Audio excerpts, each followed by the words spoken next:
داستان گو بتاتے ہیں کہ کسی زمانے میں شہر اقتدار میں ایک قاضی رہا کرتا تھا۔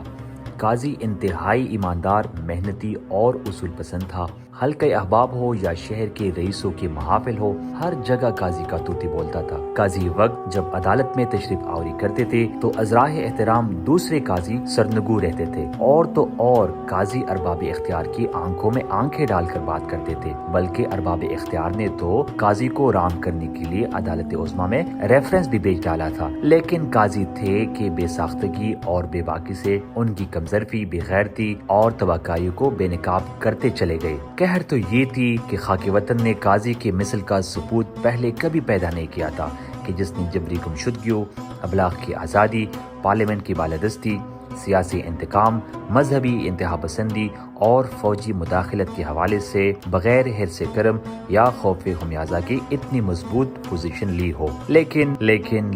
پھر وہ ہوا جس کا سب کو ڈر تھا۔ 9 اپریل 2022 کے دن شہر اقتدار میں آنے والی تبدیلی کا سایہ سپریم کورٹ پر بھی پڑ گیا۔ اسی تبدیلی کی پہلے شکار قاضی وقت بنے۔ اب کیا تھا کہ قاضی وقت نے بے شرمی، لالچ اور فرعونیت میں سب کو پیچھے چھوڑ دیا۔ اب وہ سخت گیر قاضی اپنی ہی قائم کردہ اصولوں کی پامالی میں کوئی شرم محسوس نہیں کرتے تھے۔ وہی قاضی ملٹری جیلوں میں بے گناہ شہریوں کی حال گزار پر مکمل خاموشی اختیار کی ہوئی ہے، حالانکہ اپریل 2022 سے قبل یہی قاضی سویلینز کی ملٹری ٹرائل کے خلاف جدوجہد کے علمبردار مانے جاتے تھے۔ قاضی کی ذہنی قسم پرسی کا اندازہ اس بات سے بھی لگایا جا سکتا ہے کہ اس نے بھری عدالت میں معروف صحافی عمران ریاض کی پہچان سے بھی لا علمی کا اظہار کیا، حالانکہ صحافی عمران ریاض تقریباً 4 ماہ تک جبری گمشدگی کا شکار رہے۔ مشاہدات و واقعات سے ظاہر ہوتا ہے کہ قاضی نے تعصب و عناد میں بھی ہر کسی کو پیچھے چھوڑ دیا۔ قاضی پہلے تو ملک کی سب سے بڑی پارٹی کے خلاف ہونے والی قبل از الیکشن ہونے والی دھاندلی پر خاموش رہے جب دن دہاڑے امیدواروں سے کاغذات نامزدگی چھینی گئی،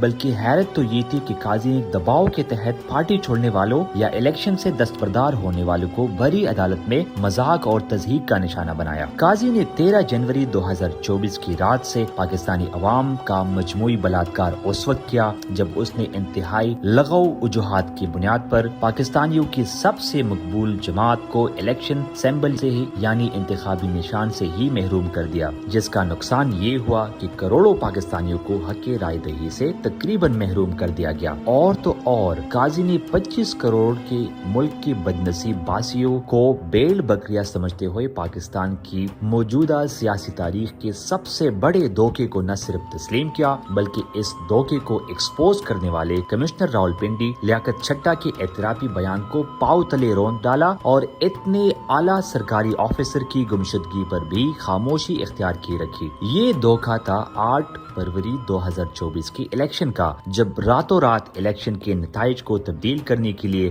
نقاب پوش مجاہد میدان میں اتر آئے اور آروز کو یرغمال بنا کر پاکستان کی تاریخ کا سب سے نکما فراڈ کھیلا گیا۔ قاضی کی ذہنی گراوٹ ادھر نے ہی روکی بلکہ قاضی نے ہم خیال ججوں کو ساتھ بٹھا کر اسلام آباد ہائی کورٹ کے جسٹس بابر ستار کی دی گئی اس فیصلے پر اسٹے آرڈر دے دیا، جس فیصلے میں جسٹس بابر ستار نے انتہائی نپی تلی انداز میں Pakistan telecommunication authority, ministry of defence اور منسٹری آف انٹیریئر سمیت وزیر اعظم ہاؤس کو اس بات کا پابند بنایا تھا کہ کسی بھی شہری کی خفیہ فون ٹیپنگ خلاف آئین و قانون تصور کر دی جائے گی۔ قاضی وقت پاکستان کا سب سے پہلا چیف جسٹس ثابت ہوا جس نے اپنی ہی منظور نظر پریکٹس اینڈ پروسیجر ایکٹ کو پامال کرتے ہوئے جسٹس منیب اختر کو سپریم کورٹ کی بینچ کی تشکیل کرنے والی کمیٹی سے انتہائی ڈٹائی کا مظاہرہ کر کے نکالا۔ حتیٰ کہ قاضی وقت اسلام آباد ہائی کورٹ کے ججز کے 27 مارچ کو لکھے گئے خط کو بھی سرخانے کی نظر کرتے گئے،